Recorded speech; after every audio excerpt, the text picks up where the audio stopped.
One of the things you've learned in this particular job is that even major Hollywood stars have their egos, and that can continue for many years. As many people know who watch this channel, and I am grateful to each and every one of you that takes the time out to share your time with me. It's lovely sharing these stories with you because, you kind of think they will be lost in time if they're not put out there. People forget, people move on, and it's when we see these big posters, isn't it, of major movie premieres. It's the things behind the scenes that always fascinate me, the goings on, and you kind of think, oh wow, I thought, particularly when you're younger, that they all got on, they were all great pals. Oh, no, no, no. Even Hollywood divas have their moments and can hold a grudge almost 50 years later. Let me explain. Hi, good morning. How are you? Nice to see you as ever. Thank you so much, as I say, for joining me today. And thank you also for your lovely, kind comments and the continued uprising of numbers in our wonderful Chums community channel.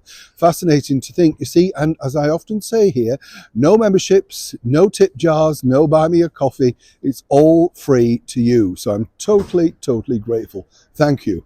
Now, well, as I say, you think about the people you've met. I find some of the people fascinating. One of them was none other than the brilliant actor Sir Roger Moore.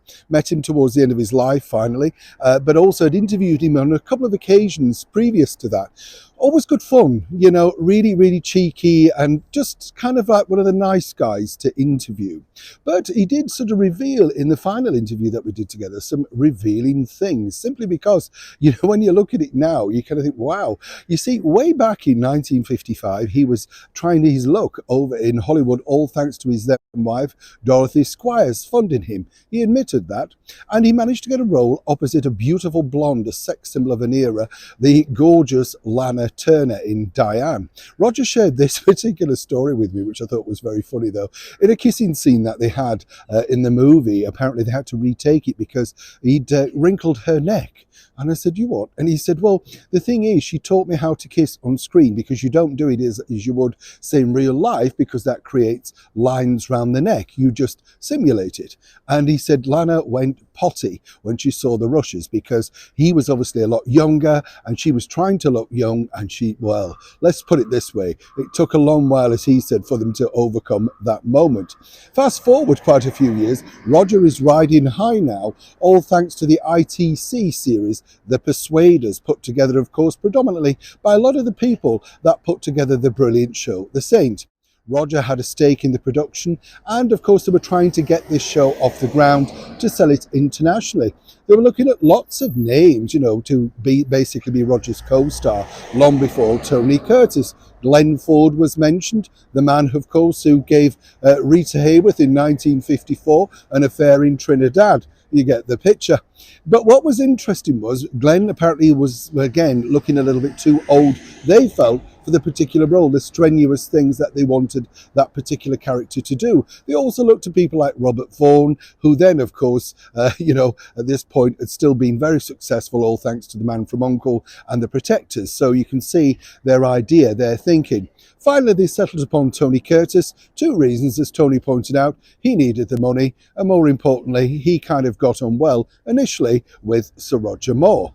Now, they were looking at guest stars, and the guest stars, you see, were the key pivotal thing, but they didn't really have a lot of money. Lou Gray didn't like snapping open his purse, He felt that it should be an honour to appear in one of his shows, as you can imagine.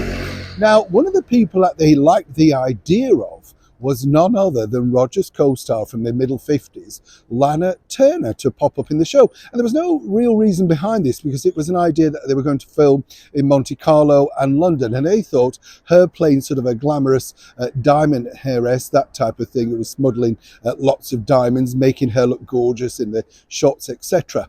Now, she got on with Roger, they'd become friends after that. But there was a problem, you see. She didn't particularly like Tony Curtis. Yes.